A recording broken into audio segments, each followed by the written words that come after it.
Assalamualaikum warahmatullahi wabarakatuh. Waalaikumsalam warahmatullahi wabarakatuh. Bismillahirrahmanirrahim. Alhamdulillahi rabbil alamin. Wassalatu wassalamu ala ashrafil anbiya'i wal mursalin, imamil muttaqin, sayyidil ghurril muhajjalin, wa ala alihi wa ashabihil mujahidin at-tahirin. Amma ba'du. Saudara-saudara kaum muslimin rahimakumullah, sesungguhnya gaya hidup seseorang sangat ditentukan oleh cara bagaimana dia memandang hidup ini. Dengan kata lain, bagaimana seseorang memandang hidup, begitulah dia akan hidup. Oleh sebab itu, untuk mengubah keadaan seseorang harus diawali lebih dahulu dengan mengubah caranya memandang kehidupan ini.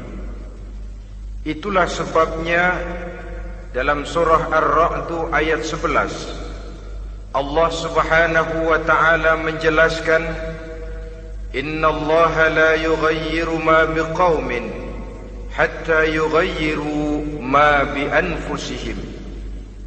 Allah Subhanahu wa ta'ala tidak akan mengubah nasib dan keadaan satu kaum sampai kaum itu berusaha mengubah apa yang ada di dalam diri mereka sendiri.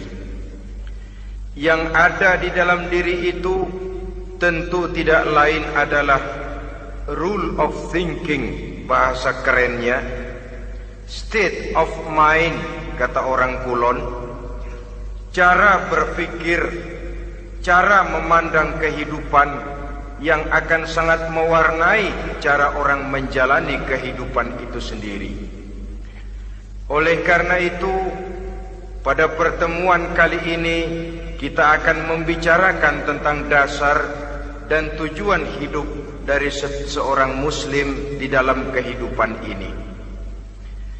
Yang pertama, tentang dasar dan landasan hidup. Seorang muslim tak dapat lain mendasarkan kehidupannya dengan Islam. Di dalam mendasari kehidupan dengan Islam ini, Allah Subhanahu wa ta'ala menuntut, Ya ayyuhalladzina amanu dkhulu fis silmi kafah. Hai orang-orang yang beriman, masuklah kamu ke dalam Islam itu secara total, secara utuh, secara seluruhnya. Jangan separuh-separuh, jangan sepotong-sepotong. Mendasari hidup dengan Islam artinya menjadikan Islam sebagai way of life, sebagai rule of thinking, sebagai state of mind di dalam kita memecahkan problema-problema kehidupan, sehingga tidak satu persoalan hidup yang bagaimanapun kecilnya sekalipun yang tidak tersentuh oleh nilai-nilai ajaran agama Islam ini. Kemudian di dalam mendasarkan hidupnya dengan Islam, ia mempunyai satu keyakinan. Pertama, Islam sebagai dasar hidupnya adalah agama yang sesuai dengan fitrah daripada manusia. Allah Subhanahu wa ta'ala pencipta manusia. Allah Subhanahu wa ta'ala yang menurunkan agama Islam. Oleh sebab itu, tentu saja seluruh konsepsi Islam ini sudah diukur sedemikian rupa sesuai dengan kemampuan yang dimiliki oleh manusia. Secara logika bisa kita katakan, pabrik mobil di Jerman misalnya bikin mobil namanya Mercy. Seiring dengan itu dikeluarkannya buku petunjuk. Mobil ini bernama Mercy, kecepatan maksimal sekian ratus kilometer per jam, daya angkutnya sekian ratus kilogram, kalau rusak memperbaikinya ini onderdilnya itu umpamanya. Karena pabriknya yang bikin mobil, lalu pabriknya juga yang mengeluarkan buku petunjuk, tentu buku itu sesuai benar untuk mobilnya. Dan logika mengatakan tidak bisa kita punya mobil Mercy rusak, kita perbaiki dengan menggunakan buku petunjuk yang dikeluarkan oleh pabrik mobil Fiat. Tentu saja mobil makin rusak, acak-acakan dan tidak karu-karuan. Ini artinya, jikalau manusia ingin baik, jikalau manusia ingin mencapai sesuatu yang bernama bahagia, dia harus mengikuti petunjuk yang dikeluarkan oleh yang menciptakan manusia. Dan petunjuk-petunjuk itu telah turun dalam satu konsepsi yang bernama Islam yang sesuai dengan fitrah manusia. Yang kedua, oleh karena keyakinannya bahwa Islam sesuai dengan fitrah manusia, ia pun berkeyakinan bahwa Islam adalah agama untuk seluruh manusia, universal. Walaupun ia diturunkan di tanah Arab, tetapi ia bukanlah agama hanya untuk orang Arab semata-mata. Keyakinan ini perlu ditegakkan kembali, oleh karena akhir-akhir ini muncul pendapat-pendapat yang menganggap seolah-olah agama itu barang impor. Persilahkan saja kalau memang itu merupakan keyakinannya, tetapi menganggap agama sebagai barang impor sungguh merupakan satu kekeliruan yang sangat besar. Bahwa Arab sebagian besar memang Islam, jelas. Tetapi Islam bukannya Arab, itu pun harus kita akui. Kita bisa menjadi Muslim yang baik tanpa perlu menjadi orang Arab. Dengan kata lain, kita bisa menjadi Muslim yang baik dengan tetap menjadi warga negara Indonesia yang baik. Bahwa Al-Quran diturunkan dalam bahasa Arab oleh karena memang ia turun di tanah Arab. Buktinya apa? Walaupun Quran dalam bahasa Arab, tidak satu pun ayat Quran yang ditujukan kepada orang Arab semata-mata.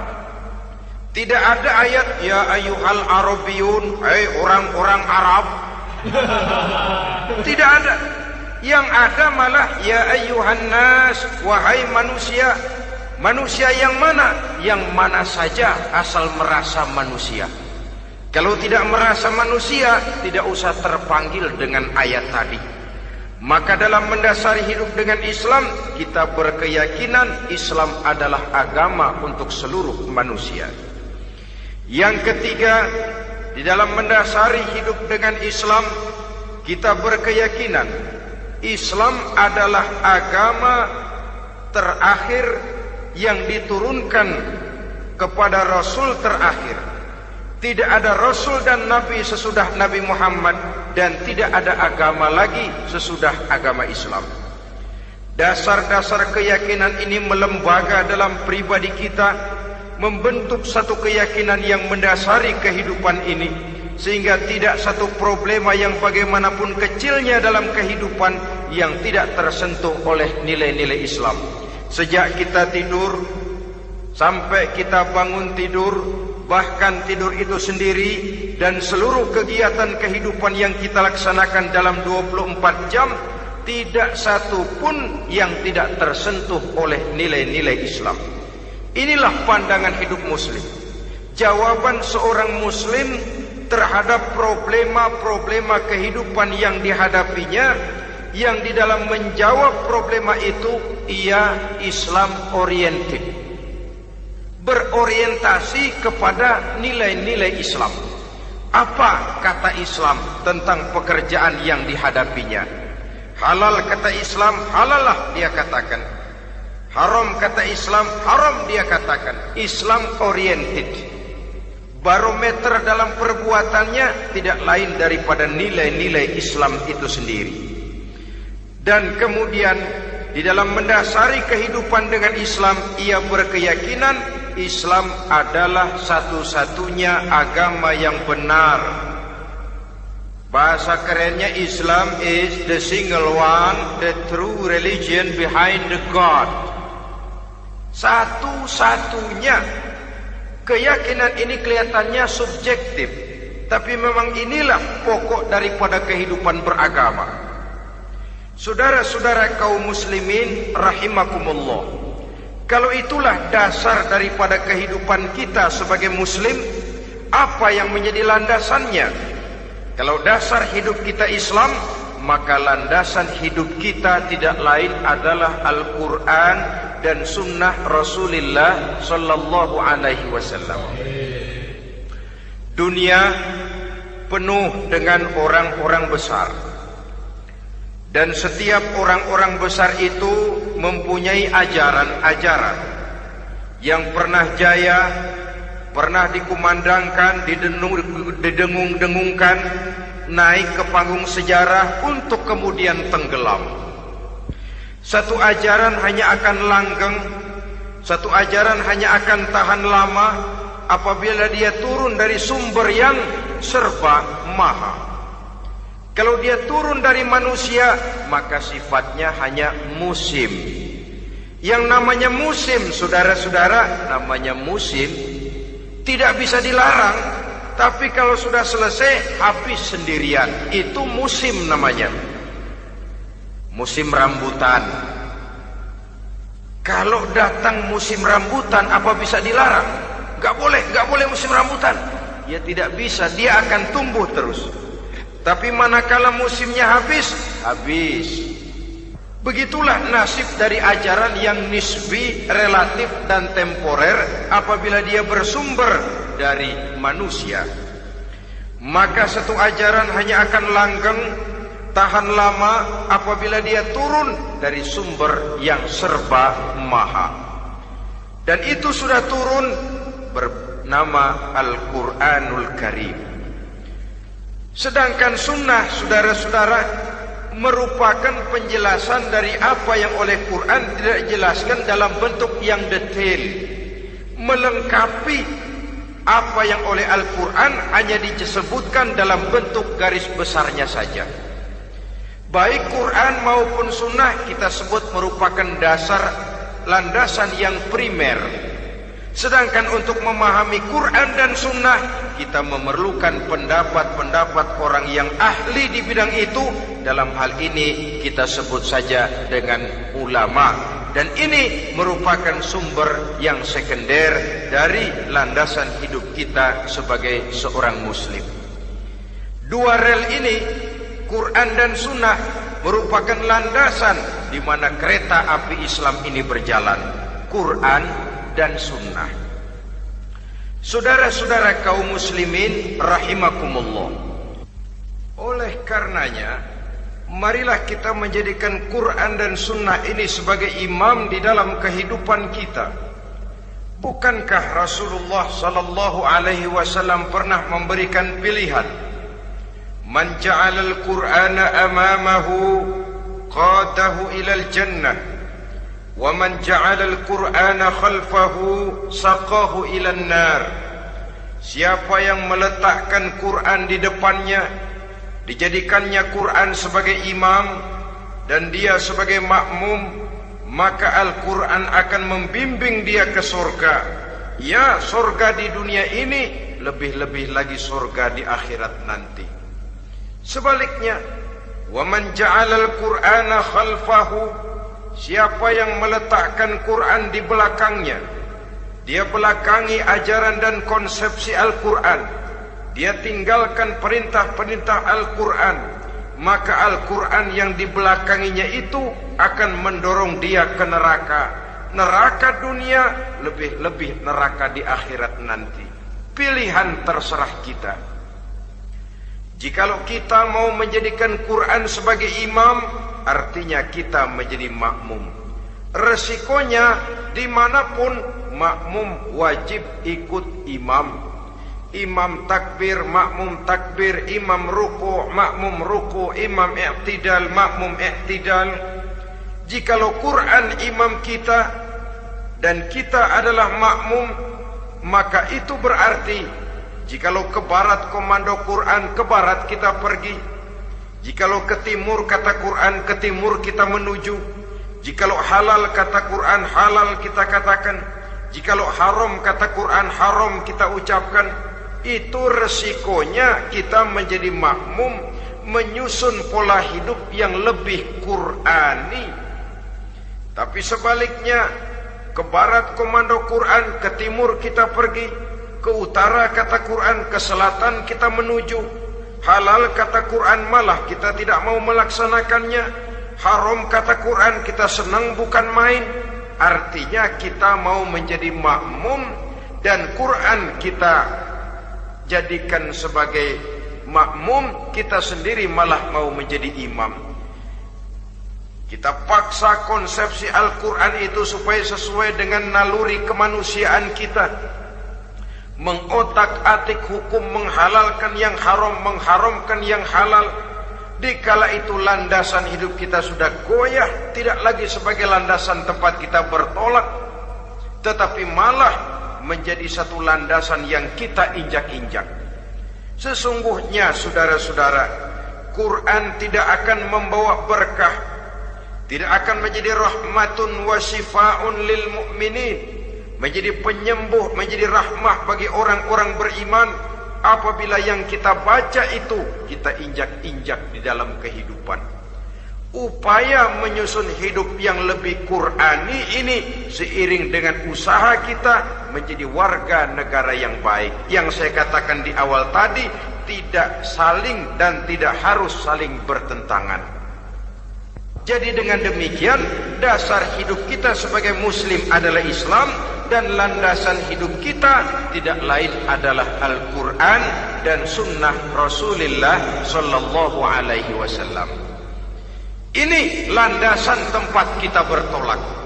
Ini yang mewarnai gaya kehidupan kita. Apapun yang mau kita lakukan, tempat kita bertanya lebih dahulu Quran dan sunnah. Saya mau melakukan pekerjaan ini, apa kata Quran? Saya mau pergi ke tempat ini, apa kata Quran? Saya mau berusaha dengan mengerjakan perusahaan ini, apa kata Quran? Merupakan landasan daripada kehidupan kita. Ini yang saya katakan tadi, membentuk rule of thinking, state of mind, bahwa gaya kehidupan kita diwarnai oleh landasan hidup yang bertumpu pada ajaran Al-Quranul Karim dan sunnah Rasulullah Sallallahu Alaihi Wasallam. Baiklah ya, ini yang pertama tentang dasar dan landasan hidup. Yang kedua tentang tujuan hidup. Kalau sudah ada landasan tempat kita bertolak, lalu kemana pantai yang akan kita tuju? Mau apa sih kita hidup ini? Berleha-leha, menjalani acara rutin, bangun tidur sampai tidur lagi, kemudian besok begitu lagi, sampai menunggu datangnya sang ajal? Atau ada satu tujuan yang akan kita capai di dalam kehidupan ini? Apabila kita teliti, maka Al-Quran mengajarkan tujuan hidup setiap muslim pada dasarnya ada dua. Pertama, kita sebut saja tujuan jangka pendek. Tujuan jangka pendek itu sasarannya dunia sekarang ini. Bentuknya horizontal. Targetnya agar setiap pribadi muslim menjadi rahmatan lil alamin, rahmah bagi lingkungannya. Inilah yang oleh agama dinamakan hablum minan nas, yang isinya adalah ilmu dan peradaban. Jadi dunia dan seluruh isinya merupakan tujuan jangka pendek saja. Untuk mencapai tujuan jangka pendek, dunia dan seluruh isinya, unsur penunjangnya adalah pendidikan, pengalaman, atau nasib. Makin tinggi pendidikan, makin mudah menjangkau hidup. Makin banyak pengalaman, makin mudah menguasai dunia. Atau karena faktor nasib, pendidikannya tidak seberapa, pengalaman pun kadang-kadang dangkal, tapi karena nasibnya lagi hoki, kata orang sekarang, nasibnya lagi bagus, dia naik ke panggung memegang peranan. Faktor yang namanya nasib ini ada, tapi tidak bisa dijadikan sandaran. Untuk menjangkau dunia dan seluruh isinya, unsur penunjangnya, pertama pendidikan, yang kedua pengalaman, yang ketiga faktor nasib.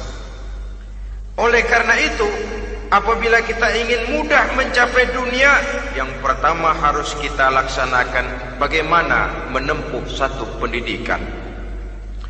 Di zaman sekarang orang terangsang untuk hidup dalam pola yang oleh orang-orang priangan disebut hardolin. Saudara tahu hardolin?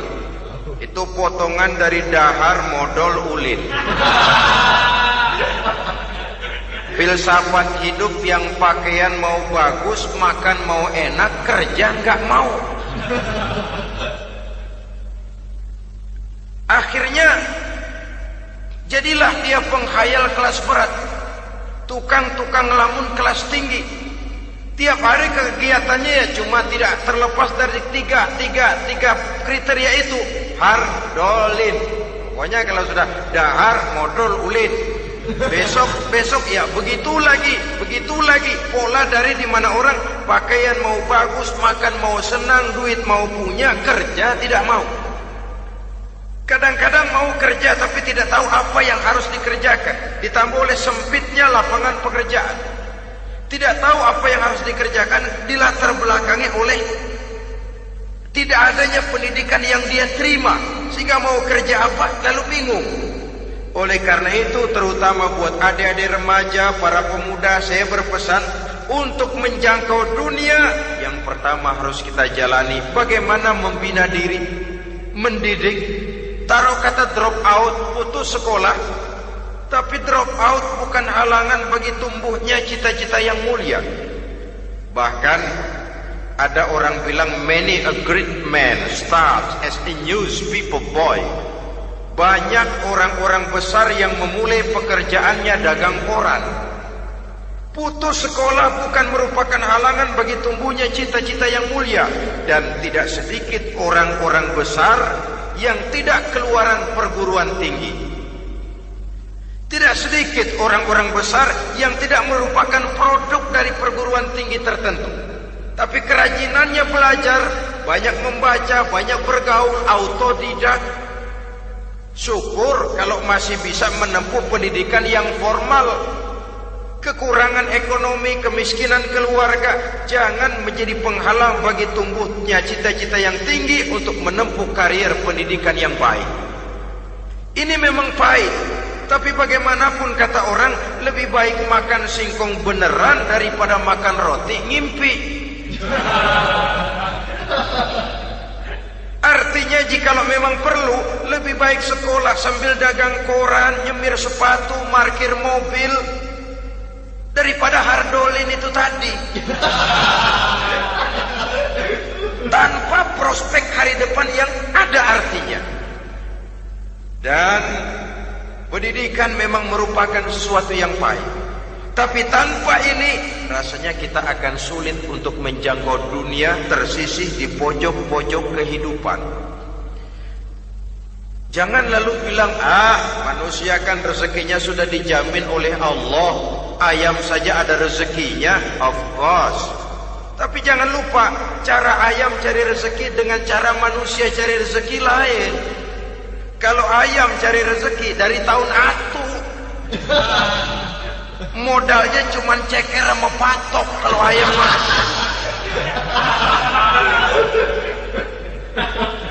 asal bisa nyeker, bisa matok, ayam dapat rezeki.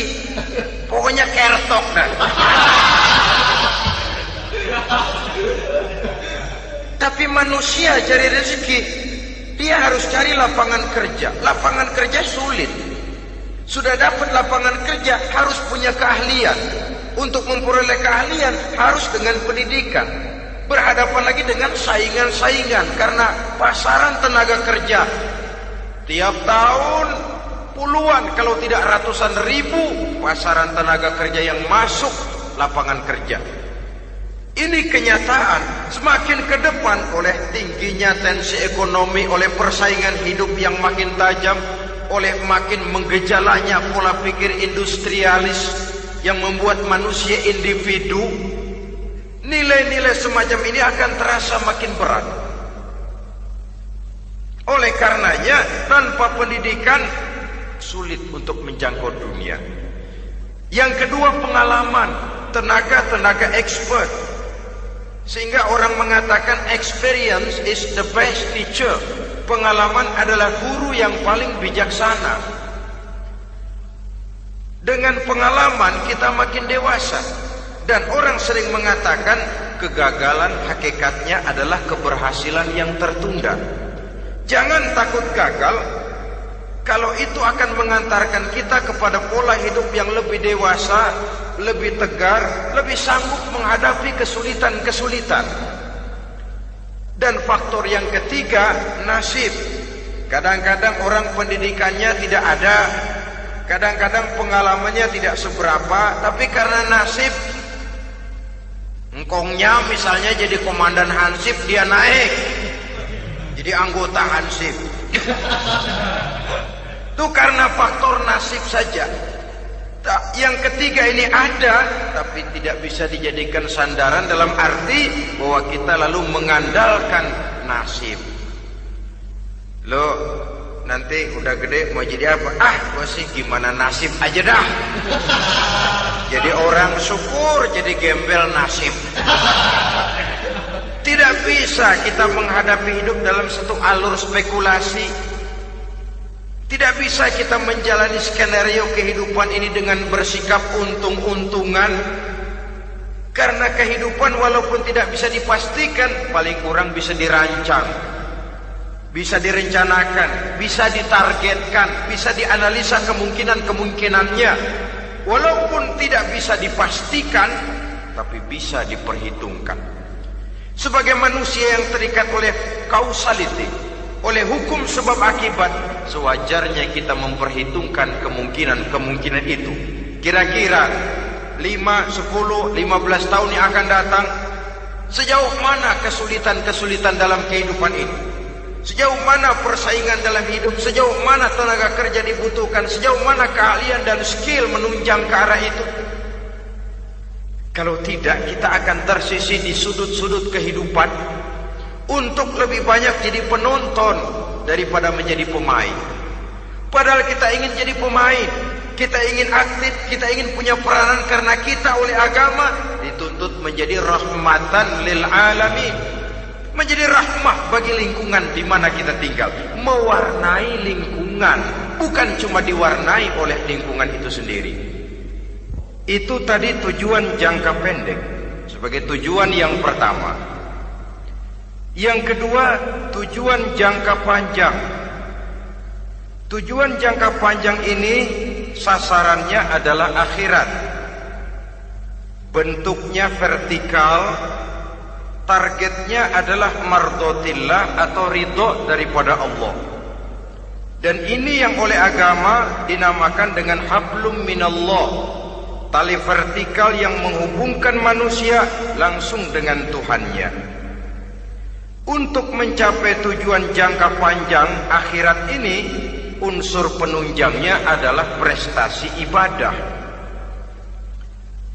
Kalau untuk tujuan jangka pendek, dunia dan seluruh isinya, pendidikan, pengalaman, dan nasib memegang peranan yang sangat penting, maka untuk akhirat, pendidikan, pengalaman, nasib tidak punya pengaruh banyak.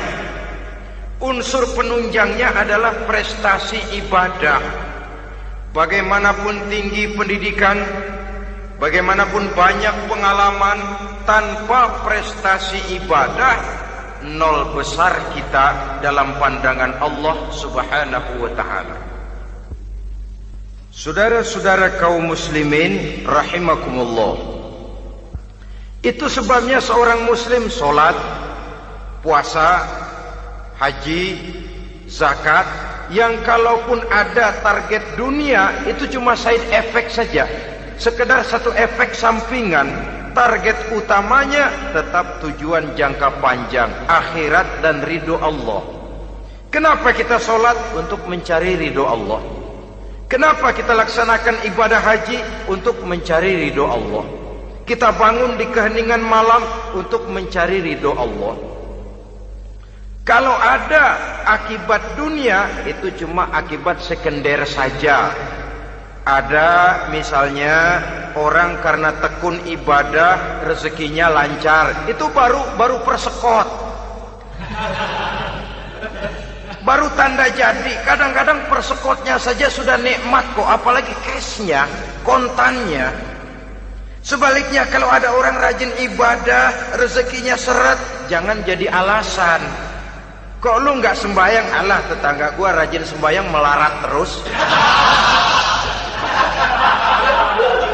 Ya memang sholat itu bukan dengan target dunia, target akhirat, saudara-saudara. Oleh sebab itu, seorang muslim adalah seorang yang berpandangan luas, berjiwa lapang. Maksudnya apa? Tujuan jangka pendek dan jangka panjang ini harus dia raih kedua-duanya. Ini yang oleh Al-Quran diajarkan agar setiap muslim mencapai fid dunya hasanah wa fil akhirati hasanah. Kebaikan di dunia, kebaikan di akhirat. Itu arti hasanah. Jangan macam orang dulu, punya istri 2 pergi haji. Yang satu yang muda istrinya namanya Hasanah, yang satu namanya Khadijah. Waktu tawaf keliling Ka'bah, si suami ini nggak bisa doa apa-apa kecuali Rabbana Atina itu. Tiap putaran Rabbana Atina fid dunya hasanah wa fil akhirati hasanah. Putaran kedua Rabbana Atina fid dunya hasanah wa fil akhirati hasanah. Ini istri tuanya yang namanya Khadijah dengerin aja. Akhirnya di satu saat dia colek suaminya, "Bang, mentang-mentang Hasanah bini muda disebutin melulu. Saya dong disebutin dalam doa." "Iya deh, ntar putaran selanjutnya." Suaminya blow on juga. Putaran kedua dia baca Rabbana Atina fid dunya hasanah wa fil akhirati Khadijah.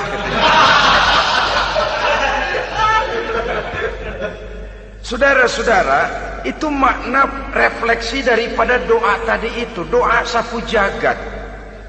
Kita ingin fid dunya hasanah wa fil akhirati hasanah. Tujuan jangka pendek dunia tercapai, tujuan jangka panjang akhirat dan ridho Allah juga tergapai.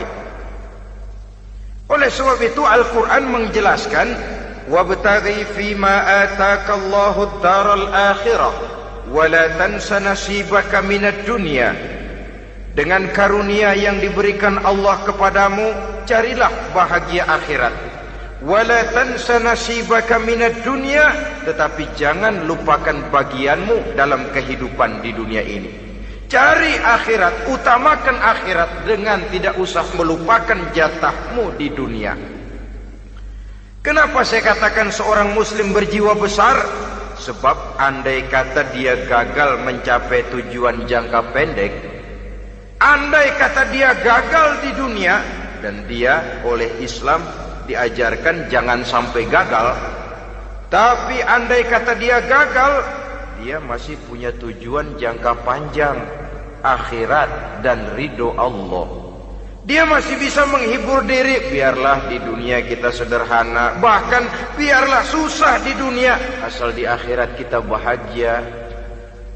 Orang yang tidak punya pandangan hidup semacam ini, surgalah dunia ini, segalanya telah tertumpu di sini. Bila umurnya selesai, ajalnya datang, selesai sudah, surganya sampai di situ, dan dia tidak punya pengharapan lain di belakang itu. Maka seluruhnya bertumpu pada kehidupan di dunia. Padahal dunia seperti air laut, makin diminum makin haus, makin kering tenggorokan. Dunia yang diperturutkan menyeret manusia ke dalam lingkaran setan, terjebak dalam sifat yang namanya tamak bin rakus alias serakah.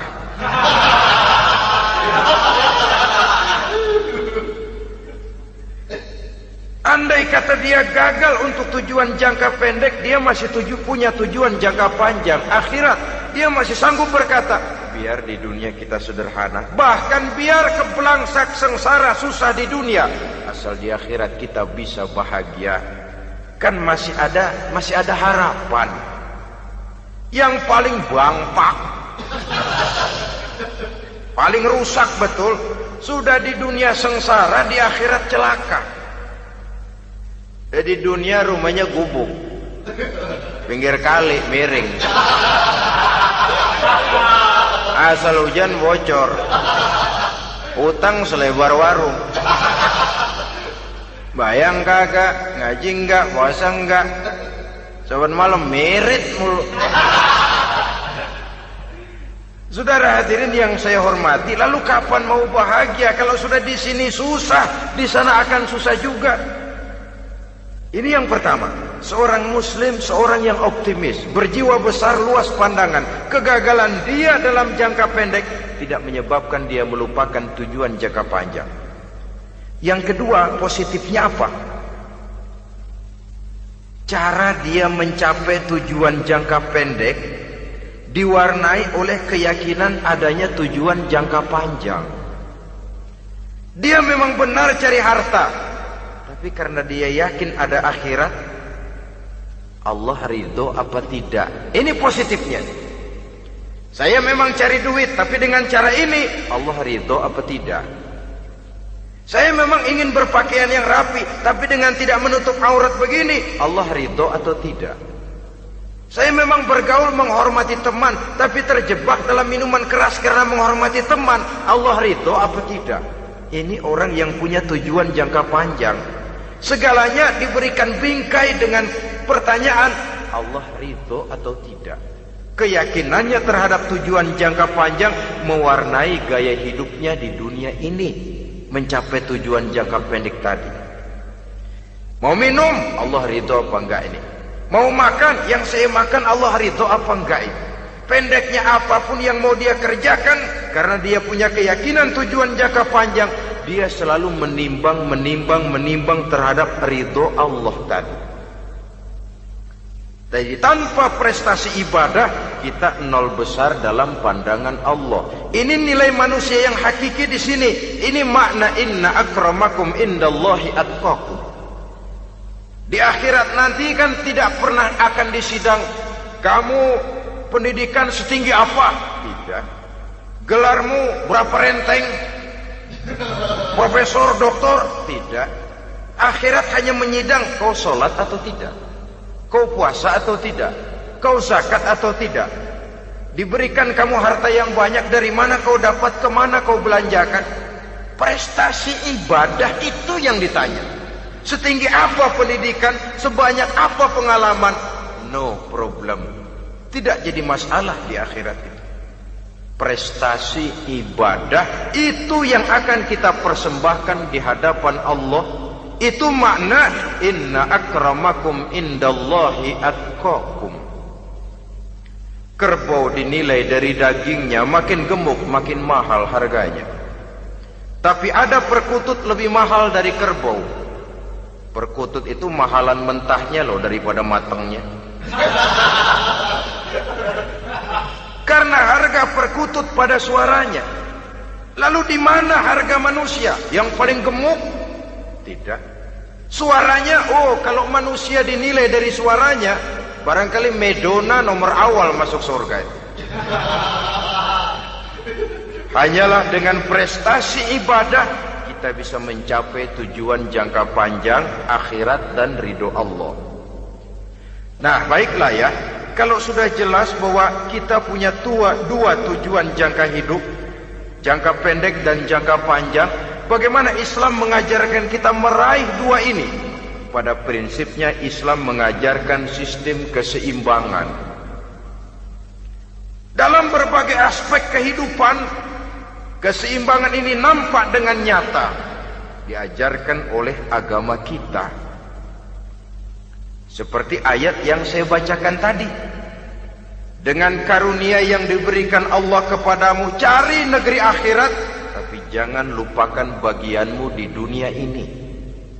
Dalam bentuk yang lebih nyata, bekerjalah untuk duniamu seolah kau akan hidup buat selamanya, tapi bekerjalah buat akhiratmu seolah kau akan mati besok. Manifestasinya dalam kehidupan, misalnya orang kaya diperintah membantu yang miskin, tapi orang miskin dianjurkan berusaha. Jangan mengandalkan hidup kepada yang kaya, seimbang. Kamu kaya, betul Pak, bantu yang miskin. Kamu miskin, iya Pak, berusaha. Seimbang. Tuan rumah diwajibkan menghormati tamu, tamu diwajibkan tahu diri, seimbang. Jadi bagaimana kalau sudah kita bekerja di sawah, di ladang, di pasar, di kantor, anggap kita akan hidup selamanya agar timbul gairah kerja. Tapi kalau sudah sholat, anggap kita akan mati besok supaya timbul khusyuknya. Nah, titik tekannya di mana? Stresnya itu. Walaupun Islam mengajarkan sistem keseimbangan, tapi Al-Quran tetap menggarisbawahi walal akhiratu khairul laka minal, bahwa bagaimanapun seimbangnya, akhirat itu lebih utama daripada dunia. Bagaimana implementasinya? Kata orang-orang tua, kalau kita menanam padi, rumput pasti tumbuh, tapi nanam rumput jangan mimpi tumbuh padi. Maksudnya apa? Kalau satu perbuatan kita niatkan karena Allah, dunianya pasti ikut. Tapi kalau satu perbuatan diniatkan karena dunia semata-mata, akhirat akan hilang. Sebab itu, biasakanlah berbuat sesuatu baik untuk tujuan jangka pendek, lebih-lebih untuk tujuan jangka panjang, dengan motif lillahi ta'ala. Jadi saya ulangi, satu perbuatan kalau sudah diniatkan karena Allah, dunia biasanya ikut. Tapi kalau diniatkan karena dunia semata-mata, akhirat akan luput. Padahal itu titik tekannya, walal akhiratu khairul laka minal ula. Saudara-saudara kaum muslimin rahimakumullah, ini tujuan hidup.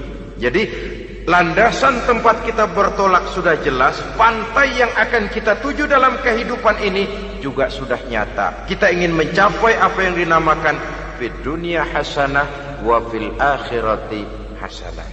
Untuk itu perlu ada keseimbangan, tetapi titik tekannya tetap akhirat lebih utama daripada kehidupan dunia ini. Sekarang kalau sudah ada dasar hidup, sudah ada tujuan yang akan kita capai, tentu harus ada alat untuk mencapainya.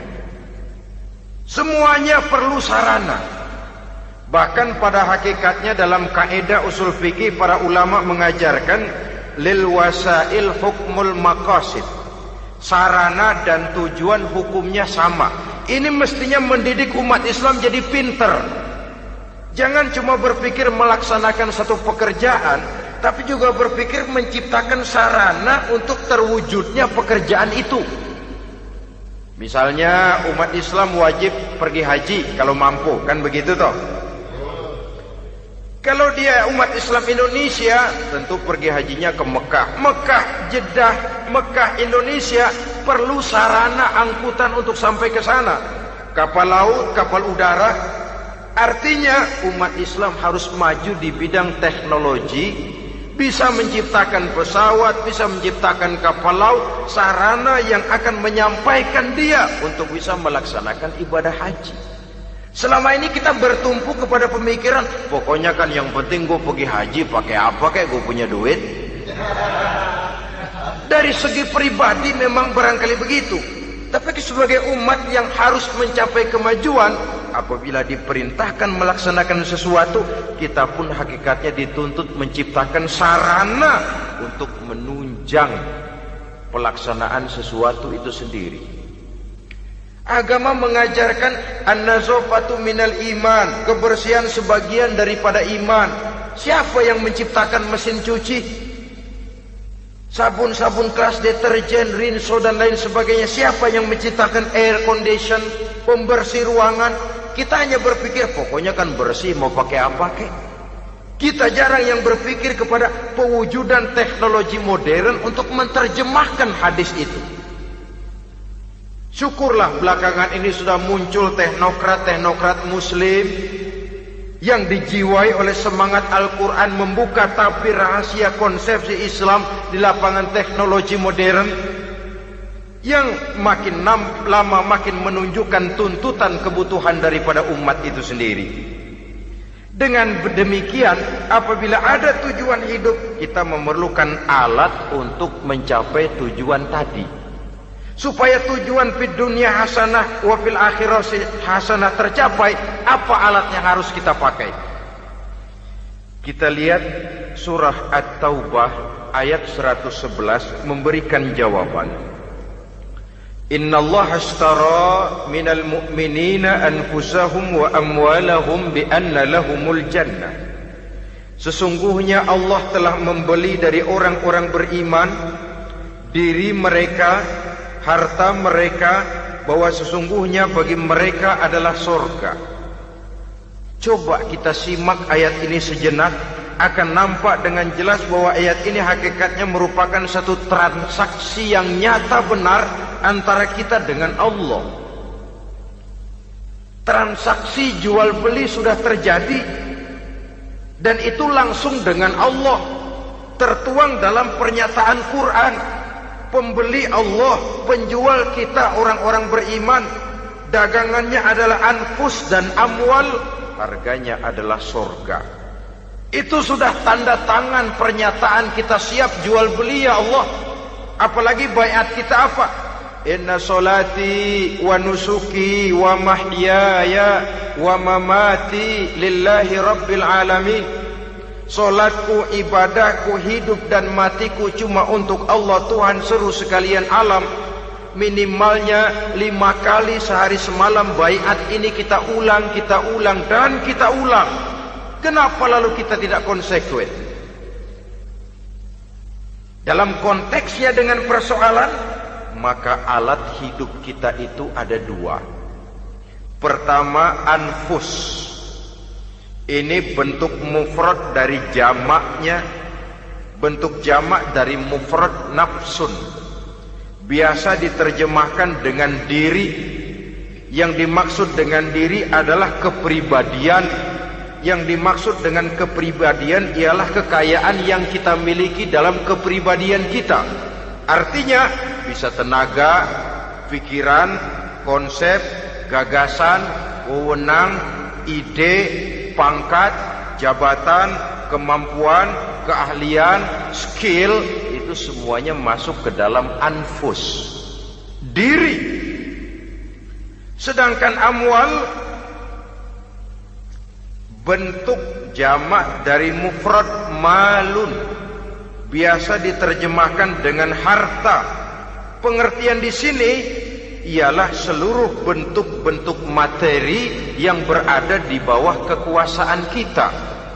Bisa rumah, bisa uang, bisa tanah, bisa kebun, bisa pabrik, bisa peternakan, itu semuanya amwal. Nah, baik anfus maupun amwal, diri, tenaga kek, pikiran kek, harta kek, pangkat kek, jabatan kek, wewenang kek, keahlian kek, untuk tujuan jangka pendek harus jadi rahmah bagi lingkungan. Untuk tujuan jangka panjang harus menunjang jalan menuju ridho Allah. Jadi kalau pangkat kita menjauhkan kita dari ridho Allah, itu bukan nikmat tuh, azab. Punya pangkat bukan melakukan kebaikan, malah melakukan kejahatan, setidak-tidaknya berdiri di belakang kejahatan, melindungi perbuatan-perbuatan munkar. Dalam kelas kakap melindungi korupsi, dalam kelas teri jadi backing tukang koprok. Umpamanya itu sudah menyalahi. Alat tidak digunakan untuk mencapai tujuan, itu untuk tujuan jangka pendek. Lalu amwal harta, uang, tanah, rumah, kebun untuk tujuan jangka pendek harus menjadi rahmah bagi lingkungan.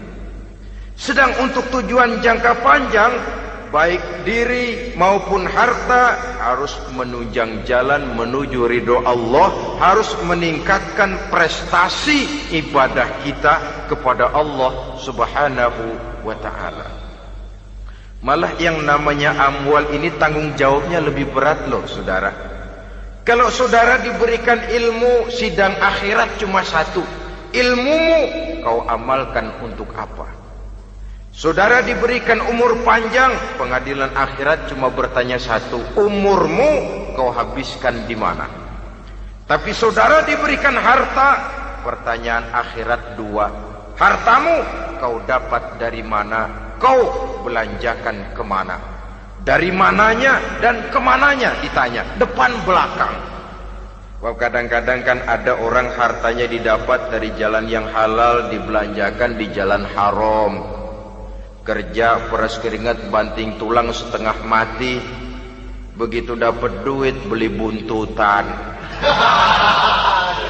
muter-muter kertas cari kode.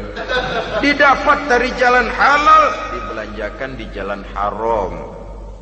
Atau didapat dari cara yang haram, dibelanjakan di jalan yang baik. Menang judi, nyumbang pesantren. Nabi mengajarkan innallaha thayyibun la yaqbalu illa thayyib.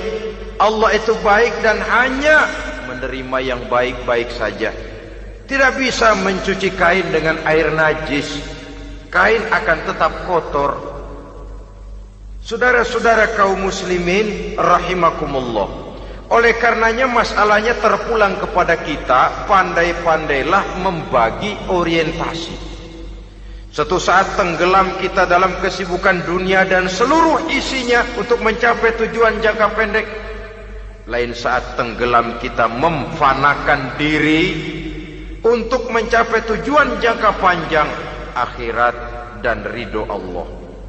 Karena kehidupan ini bukan berjalan tanpa batas. Umur ini bukan satu karunia tanpa pertanggungan jawab. Satu saat setuju atau tidak, rela atau terpaksa, kita akan sampai kepada garis finish daripada perjalanan kehidupan dunia ini. Yang memang merupakan satu perjalanan panjang, a walking tall. Kata orang Kulon, a walking tall, satu jalan yang demikian jauhnya. Entoh kita akan sampai ke garis finish. Bila datang ajal, senja kehidupan datang, malam menyelimuti. Datangnya tidak pernah kita sangka, tapi sekali dia datang, tidak satu kekuatan yang bisa menolak. Kehadirannya tidak pernah kita harapkan, tapi satu kali dia datang bertamu, pasti terjadi. Dan itu pasti akan kita temui. Alangkah malangnya pada saat kembali itu datang, kita tidak punya prestasi ibadah. Lalu apa artinya prestasi dunia? Apa artinya tujuan jangka pendek kalau kita harus kehilangan tujuan jangka panjang? Rumah kita yang besar, pangkat kita yang tinggi, harta kita yang banyak, bisakah menolong kita untuk kalau sudah kumpul di padang mahsyar nanti? Malaikat, jangan gebugin saya, rumah saya harga 2 miliar.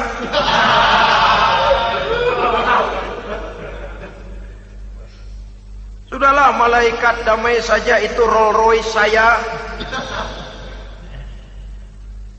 Pakai saja malaikat, pakai. Kata malaikat, gue budak, gue nggak butuh gituan. Hanya prestasi ibadah yang bisa menyelamatkan kita pada kondisi semacam itu. Jadi oleh karena itu saudara-saudara, biar di dunia ini rumah kita besar, mobil bagus, uang banyak, pabrik ada, usaha lancar, asal di akhirat masuk surga aja. Gak apa-apa. Daripada di dunia sengsara, di akhirat neraka, senangnya kapan? Sudah di sini sengsara, di sana kebelangsak. Itu yang orang-orang tua bilang lacur kuda namanya. pelan dipecut, kenceng digentak, setengah mati, serba salah. Kuda kalau bisa ngomong, gue setengah mati, serba salah. Pelan dipecut, kekencengan ditarik, itu yang namanya lacur kuda begitu. Serba salah posisinya. Untuk itu pandai-pandailah membagi orientasi supaya tercapai tujuan ideal ini, fid dunya hasanah wa fil akhirati hasanah. Ini tentang tujuan hidup. Nah, untuk mencapai tujuan ini kita tidak berjalan sendiri. Kita perlu teman hidup. Di samping teman hidup ada pula lawan hidup. Siapa teman hidup kita untuk mencapai tujuan hidup ini? Dalam arti sempit, teman hidup kita suami istri yang taat kepada Allah. Suami istri lebih dari sekedar satu pasangan, juga saling melengkapi, merupakan bagian daripada kehidupan. Suami adalah teman istri, istri adalah teman suami untuk mencapai tujuan hidup tadi, mencapai fid dunya hasanah wa fil akhirati hasanah. Seiring, seirama, selaras, serasi, seimbang, kata orang sekarang. Teman dalam arti sempit. Adapun teman dalam arti luas, setiap orang yang pandangan hidupnya sama dengan kita, setiap orang yang akidahnya sama dengan kita, terlepas dari suku bangsa apapun, warna kulit apapun, bahasa apapun, jikalau keyakinannya sama, pandangan hidupnya sama, dia adalah saudara kita dalam artian yang luas. Islam tidak kenal teritorial, maka tidak ada itu Islam Jepang. Ya walaupun secara formalnya ada, tapi informal Muslim adalah Muslim, diikat dengan akidah. Itu teman hidup. Lalu lawan hidup siapa? Pertama iblis, dalam segala bentuk dan implementasinya. Yang kedua, setiap orang yang pandangan hidupnya tidak sama dengan kita secara ideologis, itulah lawan hidup kita. Maka yang teman jadikan teman, yang lawan jadikan lawan. Jangan teman dijadikan lawan, lawan dijadikan teman. Itu namanya kopiah dipasang di kaki, pak bakyak naik ke jidat. Wajar kalau kepala lalu jadi benjol. Salah milih teman, salah cari lawan.